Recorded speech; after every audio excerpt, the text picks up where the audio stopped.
Hello friends, in our lecture series on climatic regions of the world, we are going to start with the first lecture on equatorial climate, right? और इस equatorial climate को समझने के लिए सबसे पहले हमें यह जानना जरूरी है कि इक्वेटोरियल क्लाइमेटिक कंडीशंस किन किन रीजन्स में होती है. First of all the regions of climatic equatorial climatic conditions.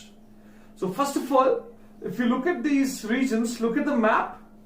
The regions include, it is there in Brazil, Amazon rainforest, Ecuador region in South America.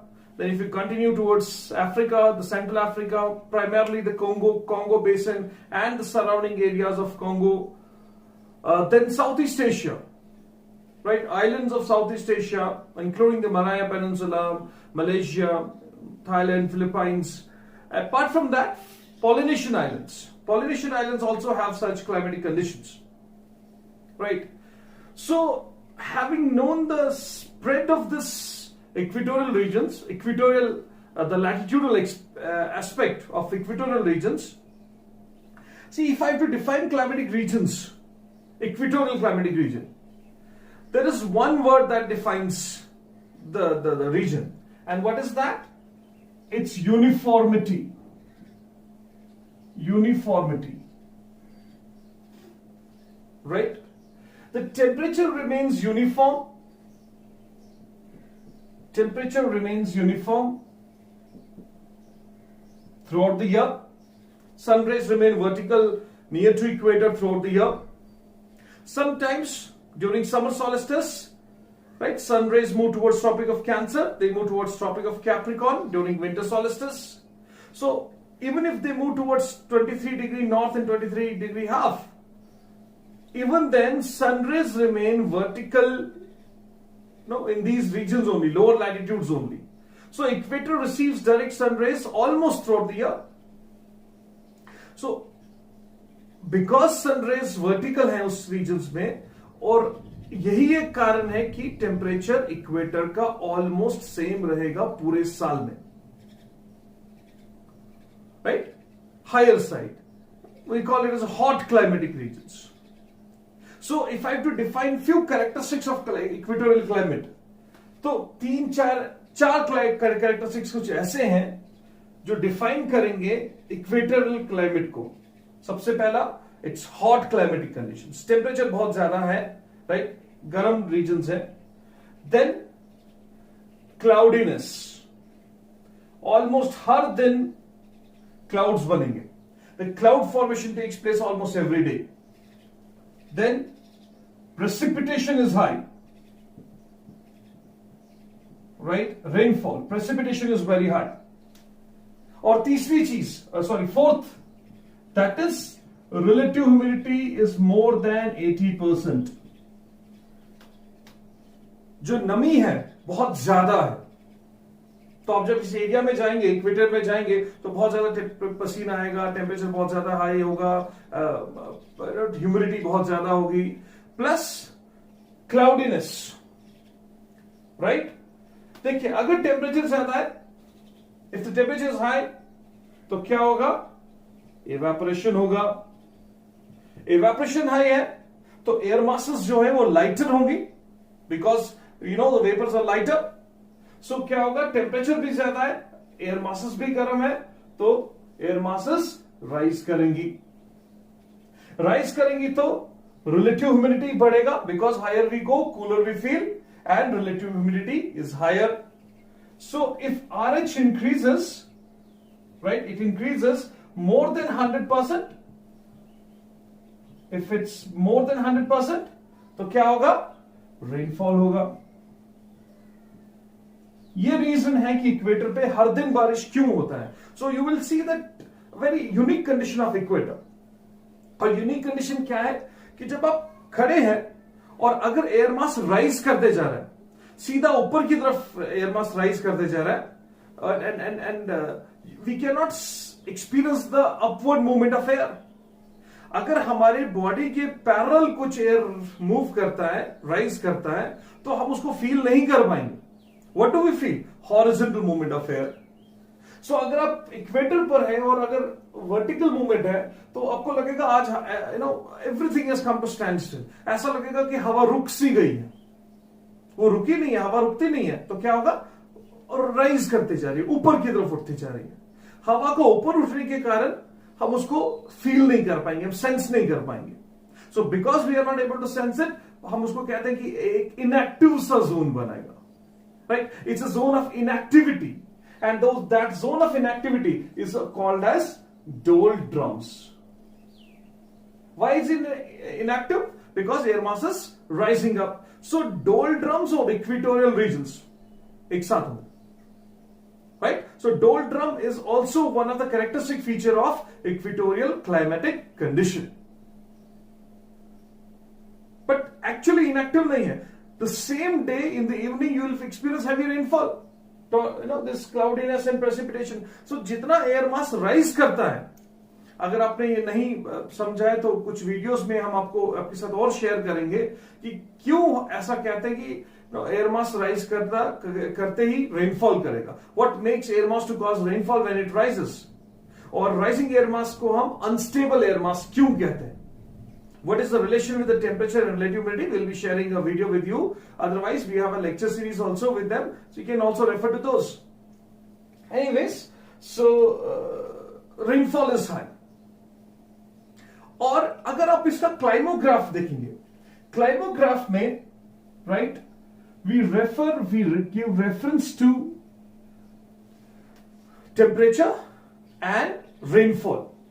So हम on the x-axis we take the months of the year like January, February, March, April, May, June, July, August, September, October, November and December. 12 months, and then we'll see with the help of the bar diagrams we'll show you we'll show the rainfall. और आप देखेंगे कि अप्रैल में rainfall थोड़ा ज्यादा है. In April the rainfall is higher, right? And second maximum comes in the month of October. पूरे साल रेनफॉल होता है, पूरे साल बारिश होगा. The rainfall will take place throughout the year, right? Every year, every day there's a rainfall. Every month there will be a rainy month, right? So दो occasions ऐसे हैं जहां पर, दो ऐसे मंथ्स हैं जहां पर रेनफॉल मैक्सिमम होगा, और वो दो मंथ्स कौन से हैं? एक अप्रैल है, दूसरा अक्टूबर है. Why is it so? Please relate. When do we have equinoxes? March, 23rd of March. When do we have second equinox, vernal equinox? 23rd of September. So temperature बहुत ज्यादा होगा इक्वेटर पे. टेम्परेचर है तो इवेपोरेशन है, evaporation तो rainfall है, right? Next point, you will see that temperature is straight line. The temperature doesn't fluctuate. Temperature is high. Temperature is high and same throughout the year. So दूसरी चीज जो आपको यहां पर ऑब्जर्व करनी है वो ये ऑब्जर्व करनी है, देखिए टेम्परेचर बिल्कुल सेम है थ्रू आउट द ईयर. सो अगर आपके पास कोई क्वेश्चन आता है जिसमें ये मेंशन है जनवरी का rainfall, March, April, all the 12 months का रेनफॉल आपके पास दिया गया है और rainfall throughout the year, so you might get confuse. There are some other climatic regions like British, like China type, जहां रेनफॉल पूरे साल होता है. But what is distinguishing factor here, वहां टेम्परेचर एक जैसा नहीं रहेगा पूरे साल में. विंटर्स और समर के बीच में टेम्परेचर चेंज होगा. सो ये एक पहचान है. This is one condition by which you can recognise that it's an equatorial climatic conditions. दूसरा, इक्वेटर में सबसे ज्यादा बारिश होती है. It receives more than 100 centimetre rainfall in a year. तो यहां से भी आप पहचान सकते हैं कि ये इक्वेटोरियल क्लाइमेटिक कंडीशंस की रीजन्स हैं, कंडीशंस हैं. सो क्या होगा अगर रेनफॉल ज्यादा होगा? Of course vegetation. Vegetation is the direct representation of climatic condition. अगर आप किसी एक जगह पे जाएं, किसी आइलैंड पे जाएं, किसी एक एलियन जगह पे जाएं और आपको क्लाइमेटिक कंडीशंस को जांचना हो, सबसे पहले उसका फ्लोरा और फौना देखें कि वेजिटेशन कैसा है. अगर वेजिटेशन एवरग्रीन है मतलब rainfall throughout the year, conditions remain the same, right. अगर डेसिडियस है मतलब यहां फ्लक्चुएशंस बहुत ज्यादा हैं, समर्स और विंटर्स की, रेनफॉल कम या ज्यादा हो सकता है. ग्रासलैंड्स है तो लगता है रेनफॉल 60 सेंटीमीटर से कम है. अगर यही प्रेरी रीजन्स हैं तो टेम्परेचर कम है, लेकिन अगर हम वहीं पर टॉल ग्रासेस देखें तो मतलब सवाना रीजन है, right? So this is how you can understand climatic regions on the basis of vegetation. So climatic conditions का डायरेक्ट असर, डायरेक्ट इफेक्ट कहां पर होगा? सबसे पहला इफेक्ट अगर देखें तो वेजिटेशन पर होगा. तो वेजिटेशन कैसा? We call such vegetation as rain forest and highly dense forest. Rain forest is very dense, right? So much so that the canopies of the trees, they form a huge dense network. यहां पर जो primary vegetation है, they form a dense network of canopy. तो आप इतना dense canopy देखेंगे कि sunlight doesn't reach to the base, it can not reach to the forest floor. तो अंडरग्राउंड ग्रोथ जो होता है फॉरेस्ट के पे फ्लोर पे जो ग्रोथ होता है प्लांट्स का, वो एब्सेंट होगा. वहां से सिर्फ एपिफाइट्स ग्रो होंगी. What are epiphytes? Those parasitic plants जो डिपेंड करेंगी ट्रीज पर, बड़े ट्रीज पर ग्रो होने के लिए, so that they can maintain the vertical growth. Because इस पूरे इक्वेटोरियल फॉरेस्ट में ज्यादातर क्या ग्रोथ होगा? Vertical growth is very important. Why? इतना डेंसिटी क्यों है? प्लांट्स को ग्रो होने के लिए क्या चाहिए? What do they require? They require sunlight, abundant sunlight through out the year. और क्या चाहिए? पानी चाहिए, बारिश चाहिए, so much of rainfall. So sunlight and rainfall is abundant, so we can understand therefore the temperature, the temperature and climatic conditions support the growth of luxuriant forest. So बहुत dense forest रहेगा इस पूरे regions में. Major species क्या रहेंगी? Ebony, mahogany, right? Sandalwood, rosewood, right? Axlewood. Very important. Now, अगर plants हैं, that means producers हैं. अगर producers हैं, तो primary consumers भी हैं. Primary consumers हैं, तो secondary consumers हैं, tertiary consumers हैं. Because plants means food. तो अगर खाना है, तो खाने वाले भी बहुत होंगे, right? Animal growth भी ज्यादा होगा. So there are a lot of decomposers, there are a lot of microbes. So this is the reason why biodiversity is rich. Biodiversity is rich. Continental habitat पे, टेरेस्ट्रियल हैबिटेट पे सबसे ज्यादा biodiversity कहां मिलेगी हमें? Maximum variety in life will be observed in equatorial rain forest regions. Right, this is one aspect. What about human aspect? अब human aspect को अगर हम लाए, अगर मैं सीधा इकोनॉमिक एक्टिविटीज पे चलो और ह्यूमन एस्पेक्ट की तरफ देखूं, तो अगर इतना डेंस फॉरेस्ट है, not good for humans, for the simple reason that dense forest does not add to any kind of resources or it for humans. Resources तो बहुत ज्यादा हैं, but tapping of resources for humans become very difficult. Extraction of resources become very difficult. So economic exploitability, I'm using the word economic exploitability here deliberately, so it's very less in equatorial rainforest. Resource को extract करना आसान नहीं है, so it offers lot of difficulty for human life. So क्या करेंगे? Slash and burn agriculture. Slash and burn agriculture. Shifting cultivation. They say that where there is a will, there is a way. So what they do is they clear the patch of forest. It's considered as the most ancient form of agriculture. The most ancient form of agriculture. Probably in Amazon forest, probably in some areas where the forest was burnt, cleared. Ash is used as a fertilizer. Because in areas में soils fertile नहीं होती हैं. अगर मैं soils की बात करूं यहीं पर, before I go to agriculture, soils are lateritic soils. Washed away. Silica is washed away. Most of the minerals are washed away.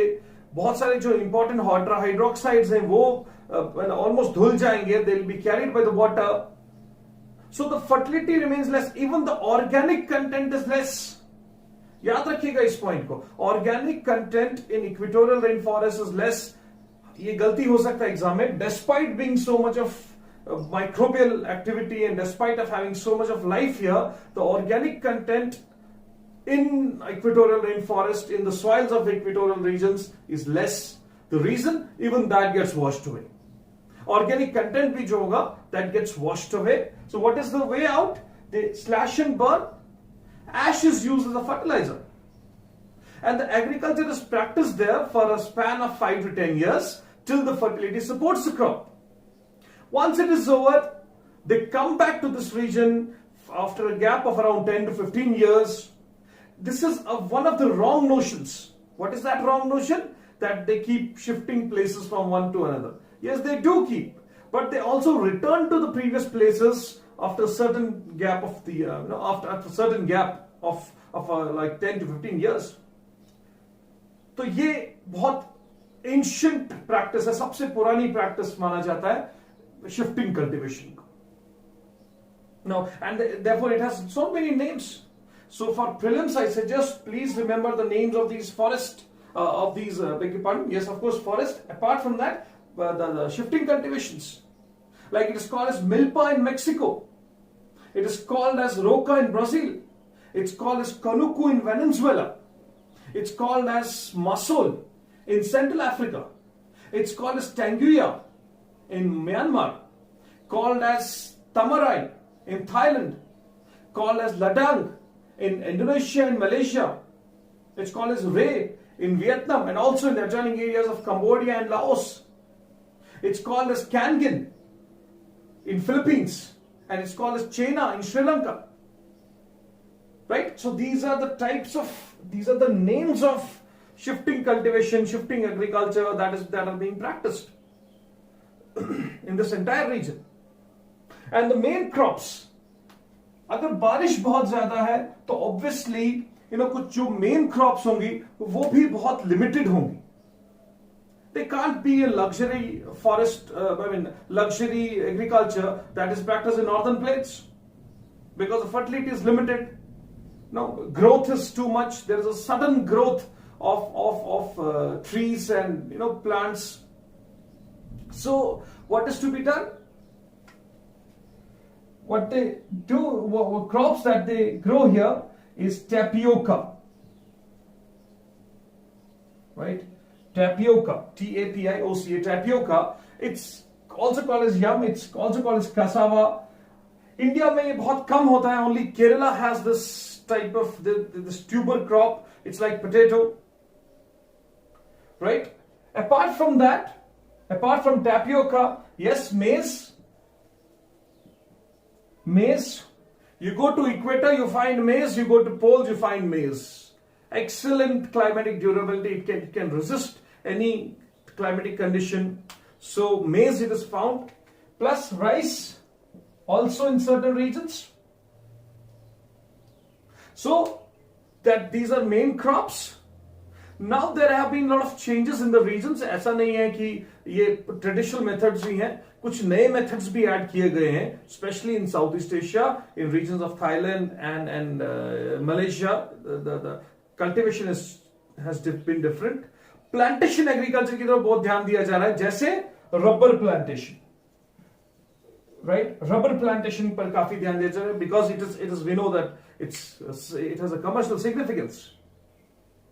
So major tribes, अगर आप pygmies देखें, Congo के tribe, in Congo you find pygmies, in Thailand you find orang asli, right? There are the tribes in Kenya which are adjoining regions of Congo where such practices are. Such agriculture is being practiced. So primarily they are food gatherers. Cultivation पे सब कुछ dependent नहीं होगा. A type of collection of food is also practiced in the region. So this is about equatorial climatic conditions. In the next video, we shall be focusing upon the monsoonal climatic regions and subsequently other climatic regions like desert and so on.